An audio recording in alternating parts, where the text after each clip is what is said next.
Hello everyone, Moni's ফ্যামিলিতে তোমাদের সকলকে স্বাগত জানিয়ে আজকের ব্লগটা শুরু করছি। আশা করি তোমরা সবাই খুব ভালো আছো, আমরাও বেশ ভালো আছি। তো চলো ব্লগটা দেখতে থাকো আর সঙ্গে থাকো। এখন সকালে ব্রেকফাস্টে বানাচ্ছি ইনস্ট্যান্ট পিৎজা। এই ব্রেডগুলো বাবা নিয়ে এসছে বাজার থেকে। তো ছোট ছোট সাইজ, মোটামুটি একজনের জন্য একটা সাফিসিয়েন্ট। তো বেশ কিছু সবজি কেটে নিয়েছিলাম, যেমন পেঁয়াজ, ক্যাপসিকাম, টমেটো, তার মধ্যে একটু কাঁচা লঙ্কা দিয়ে আর একটু পনির দিয়েছি। দিয়ে ভালো করে উপরের কি বলবো, উপরটা আর কি সাজিয়েছি। তারপরে এর উপর দিয়ে দেব পিৎজার সব থেকে মেন জিনিস, সেটা হচ্ছে চিজটাও বাজার থেকে কিনে আনা। তো গ্রেটেড চিজ ছিল, এটা দিয়ে দিচ্ছি ভালো করে। তারপর এয়ার ফ্রায়ারে দিয়ে দেবো মোটামুটি ওই 10 মিনিটের জন্য, তাহলেই হয়ে যাবে। সাইজটা বেশ ভালো ছিল, তো ওই জন্য দুটো পিৎজা একটা এয়ার ফ্রায়ারের বাকেটের মধ্যে মোটামুটিভাবে এঁটে গেছে। বেশ তাড়াতাড়ি হয়েও যায়, আর খেতে তো মানে কি বলবো, দুর্ধর্ষ লাগে। উপর থেকে একটু অরিগানোও দিয়েছিলাম। পিৎজাতে অরিগানো দিলে বেশ ভালো লাগে, মানে পিৎজার যে আসল ফ্লেভারটা আরও বেশি করে আসে। তো হয়ে গেছে, এবার নামিয়ে নেব। আজকে মনটা না ভীষণই খারাপ, তার কারণ মা বাবা আজকে বাড়ি চলে যাচ্ছে। দেখতে দেখতে প্রায় একটা মাস হয়ে গেল, টেরই পেলাম না কিভাবে দিনগুলো কেটে গেল। সত্যি খুব খারাপ লাগছে আজকে। আর আবার কবে আসবে তার কোনো ঠিক নেই, আর আমরাও কবে যাব তারও কোনো ঠিক নেই। গানটা করো,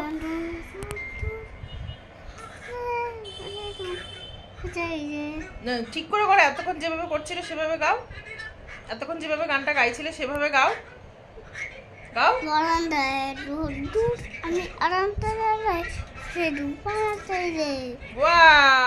চারমিনার গেট থেকে এরকম ব্যাগ বেশ অনেকগুলো কেনা হয়েছে, ওই আত্মীয় স্বজনদের দেব বলে। আর এই মায়ের জন্য এই কালারের ব্যাগটা রেখেছি, মায়ের এটা পছন্দ হয়েছে। এই ব্যাগটা মা নেবে আর কি, নিয়ে যাবে। আর এখন দুপুরবেলা রান্না বসিয়ে দিয়েছি, আজকে একটু তাড়াতাড়িই বসিয়েছি। মা বাবার ট্রেন বিকেলবেলায়, আর মা বাবার জন্য রান্না করে দিয়েছি রুটি, পরোটা, আর তার সাথে আলুর দম দিয়ে দিয়েছি। রাতের ডিনারটা মা বাবার সাথেই পাঠিয়ে দেবো, যাতে আর বাইরের খাবার খেতে না হয়। চলো ট্রেনে নিয়ে চলো ট্রলিটা। দুপুরে কোনো রকম একটু খাওয়া দাওয়া করে এখন আমরা বেরোচ্ছি। ওই 2টো বাজে এখন, বিকেলবেলার ট্রেন, যেতে বেশ খানিকটা সময় লাগবে। আর তাছাড়া এখানে তো ভীষণই জ্যাম হয় রাস্তায়। রাস্তা বেশি দূর না, কিন্তু জ্যামের কারণে বেশ অনেকটা লেট হয়ে যায় সমস্ত জায়গাতেই যেতে। কদিনে এসে অন্তত এটুকু বুঝতে পেরেছি। মা বাবার সামনে নিজেকে যতটা পারছিলাম ধরে রাখার চেষ্টা করছিলাম, না হলে আমি যদি মা বাবার সামনে কান্নাকাটি করি তাহলে মা বাবা আরও বেশি করে ভেঙে পড়বে, কষ্ট পাবে। তো ওই জন্যই আমি নিজেকে ভীষণভাবে বুকে পাথর চাপা দিয়ে যাকে বলে আটকে রেখেছিলাম। চেষ্টা করছিলাম নর্মাল থাকার, কিন্তু ভিতরে ভিতরে বুকটা একেবারে ফেটে যাচ্ছিল। কাছাকাছি হলে এতটা কষ্ট হতো না, যেহেতু এতটা দূরে রয়েছে এখন, সেই জন্য কষ্টটা দ্বিগুণ। চলে এসছি আমরা সেকেন্দ্রাবাদ স্টেশনের কাছাকাছি, এবার নামবো।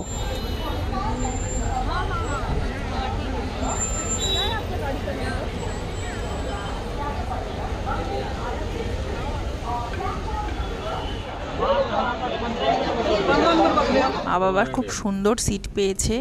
আমরা আসার সময় যেরকম সিট পেয়েছিলাম একেবারেই মন মতো ছিল না সিটগুলো, কিন্তু মা বাবা এখন যাচ্ছে, সিট দুটো খুব ভালো পেয়েছে। এদিক থেকে মনে ভীষণ শান্তি যে মা বাবার কোনো কষ্ট হবে না, অন্তত বাড়ি যাওয়ার সময়টুকু। আবার আসবে বলো। ট্রেন ছেড়ে দেওয়ার মোমেন্টটা আমি আর ক্যাপচার করতে পারিনি, কারণ সেই সময় আমি একেবারেই ভেঙে পড়েছিলাম, নিজেকে আর ঠিক রাখতে পারিনি। সত্যি কথা বলতে শেষ মুহূর্তে আর নিজেকে ধরে রাখতে পারিনি, খুব কান্নাকাটি করেই মা বাবাকে বাড়ির উদ্দেশ্যে পাঠালাম। জার্নিটা ভালো হোক, শুভ হোক, এটাই কামনা করেছিলাম। যদিও আজকের এই ভ্লগটা যেটা তোমাদের সাথে শেয়ার করছি, এটা অনেক দিন আগেকার ভ্লগ, মোটামুটি বলা যেতে পারে প্রায় 4 মাসের কাছাকাছি আগেকার ভ্লগ। এই 4 মাসের মধ্যে মা বাবা এখনও পর্যন্ত আর আসতে পারেনি। নেক্সট কবে আসবে তারও কোনো ঠিক ঠিকানা নেই, আর আমরাও কবে যাব তারও কোনো ঠিক ঠিকানা নেই।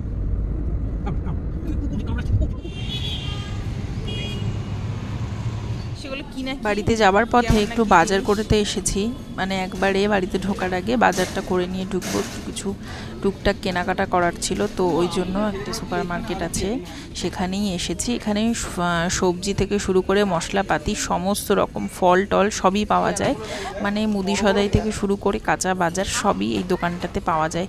হ্যাঁ, তবে বাইরে হাটে যা দাম তার থেকে এই দোকানটায় দামটা একটু বেশি হয়ে থাকে। এই দেখো, ওই সময়তে আমও পাওয়া যেত এখানে।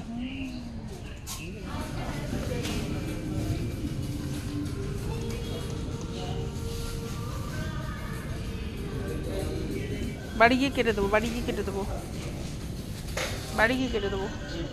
নিজের জন্য যতটা না খারাপ লাগছিল ছেলের জন্য। ছেলেটা আমার একেবারেই একা হয়ে গেল।